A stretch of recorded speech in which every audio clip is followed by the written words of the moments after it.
Nominated for Best International Film, winner of Best Director from the Los Angeles Film Critics Association, which we're both members of. It's Mohammad Rasoulov's The Seed of the Sacred Fig, catching up to it here on Art House Tuesday. Art House Tuesday, yes, for sure. So it's sort of a miracle that this movie even exists. Yeah. Because he had to make it in secret. He has been living, in Germany now for a while? Because he's in exile. He's living in exile. He was in prison with, Jafar Panahi and several other filmmakers for a while, and now has had to flee Iran, like so many of his generation of filmmakers. It's always amazing to me the passion and like the lengths to which these filmmakers will go to get their story out, and how their lives are in danger and their families are in danger, but they figure a way. They've got to tell the story. They've got to get it out there. So we are delighted to be able to tell you about it too. So come hang out with us, come subscribe. We love talking about international films here at Breakfast All Day, especially with the Oscar nominations. So if that is important to you as well, come hang out with us. تو نت در اومده مشخصات باباست. آدرس خونه رو گذاشتم.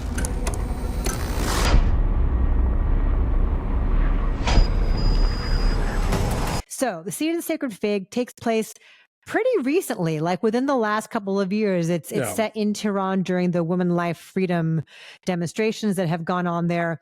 It is about a family. I'm going to apologize in advance because I may not pronounce all these names correctly, but I'm going to try. I mean well. It's the best we can do. Yes. Missagh Zareh is the father. His name is Iman. He has just gotten promotion to be it's like the next step below being a judge. Right. He's going up the ranks, and it's a very important, prestigious job. And with it comes responsibility and also heightened scrutiny on him and his family. He has a wife played by Soheila Golestani and two daughters, Mahsa, Rostami, she's in college, and Setareh, Maleki, she's in high school and very much looks up to her big sister and wants to be like her and wants to do what she does. So the mom, who is very rigid and conservative and a rule follower, is like, look, you've got to be careful as far as when you go out. You've got to always have your head covered, social media, be careful who you associate with. People are going to be keeping an eye on us more than ever. Right. And you cannot don't embarrass your father. Right. You cannot do anything to put him in jeopardy, put his job in jeopardy. The father, along with this new job, gets a gun. It is literally Chekhov's gun. And so in films not set in the United States, a gun can be a very big deal. Yeah, for sure. So it's important. And so we know that when he gets this is going to come back around later. So it's sort of how this family is navigating this tumultuous time within their city, within their country, within their culture, women standing up for their rights in the streets and like not wearing headscarves. And these young women are very excited about that. They want to be a part of it, but that potentially threatens the dad and his new position. And the mom is in the middle of trying to like assuage the father, but also be respectful of the daughters and as young women themselves. What do they want? What kind of future do they want? It's incredibly stressful, and you would never know this film was made in secret. A lot of it takes place in the apartment, and a lot of it is, and this is a very effective device, I think, the cell phone footage of the actual demonstrations that were happening in the streets. This is a couple of years ago. And that really puts us in the middle of it, of the chaos of it. And there's like a tangible immediacy to that. The real TV news as well.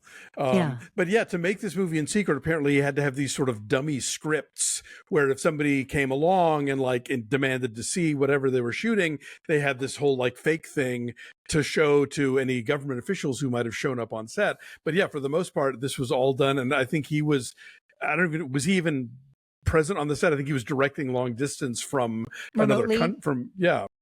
And also part of it too, like there are a lot of things that take place in the car where the mom is driving the daughters around and trying to like circumnavigate protests and get to safety.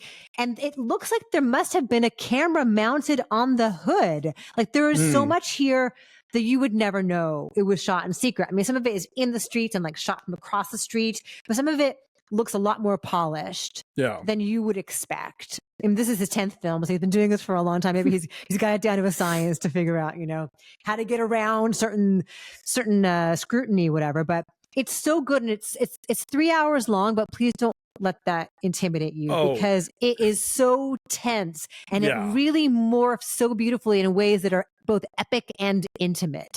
Yeah. And the place that it goes eventually is so suspenseful and so deeply emotional. And there's so much at stake that it absolutely earns that because we have spent so much time with this family as they are evolving within a place that's very tumultuously in flux. Yeah, he's doing several things here. Like, on the one hand, this is just a brilliant genre film. Like, he is just tightening the vice as a thriller. The suspense and the just tension of the situation just gets more and more ratcheted up.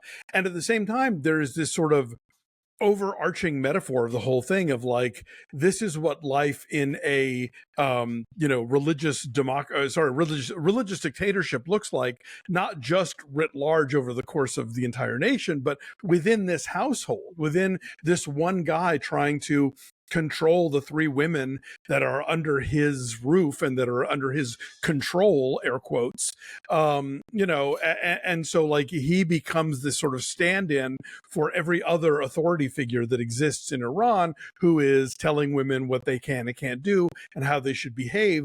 And it's, the movie's doing it and that it's doing it, but I don't think it's heavy-handed. It's just sort of like, okay, this is what we're doing. And it does it really effectively, I think. I just found myself kind of holding my breath because I honestly didn't know how things were going to resolve and who was going to come out on top.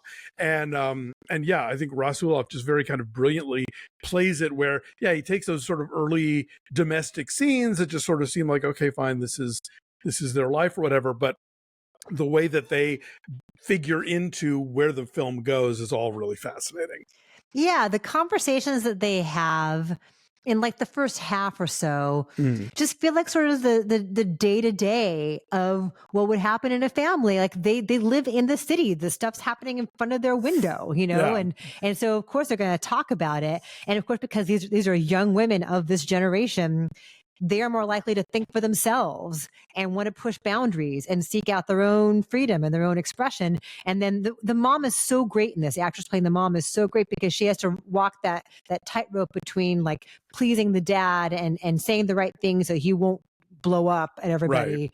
Right. But also understanding like, okay, I've got to protect these young women and also nurture this spark that's in them. So it's a really tricky piece of acting because she can't give away too much. But again, we were talking about Fernanda Torres and I'm Still Here. Like she's got to let us know about her inner turmoil while also saving face and keeping the peace for everybody else. Yeah, it's a complicated role for the mother, I think, because part of her like loves the idea of her husband, growing in prestige, making more money. Maybe they'll get a bigger apartment, like all the sort of trappings that come with this elevation and power. But at the same time, she also realizes that they are increasingly party to whatever decisions that the government is handing down and that he is having to go implement, and at the same time, yes, raising these two independent, young women who are forward thinking. So yeah, it's a performance that allows the complexity of that character to really come through and not just be all this or all that. She's got all of these things happening at the same time. Yeah, and the whole film just feels like just this epic tapestry. But then when it comes down to the climax of it, like it's up close and it's intense and it's personal and it's a totally different movie from the beginning of it, but like that transformation absolutely makes sense. Yeah, no, it's completely organic, and I was literally until the very end of the film just wondering where it was all going to go. Totally. It's riveting. And so it's masterfully suspenseful. So I'm so pleased that this is our winner for Best Director. Yes. Right? And Best, is it an international film from us too? I think so, I think right? I think we gave it to All We Imagine Is Light. That's right. Yes. But Mohammad Rasoulof is our Best Director winner. So that's an exciting choice. So what is your number then on the Siege of the Sacred Fig? I'm a 9. This was right up there with my favorite films of last year. I'm so thrilled that it got an Oscar nomination, and I hope that means it gets in front of more people because it's a really dynamite movie. Yeah, I will say 9 as well. So The Siege of the Sacred Fig, I think is still out there in some theaters, maybe near you because of its Oscar nomination, but keep an eye out for sure.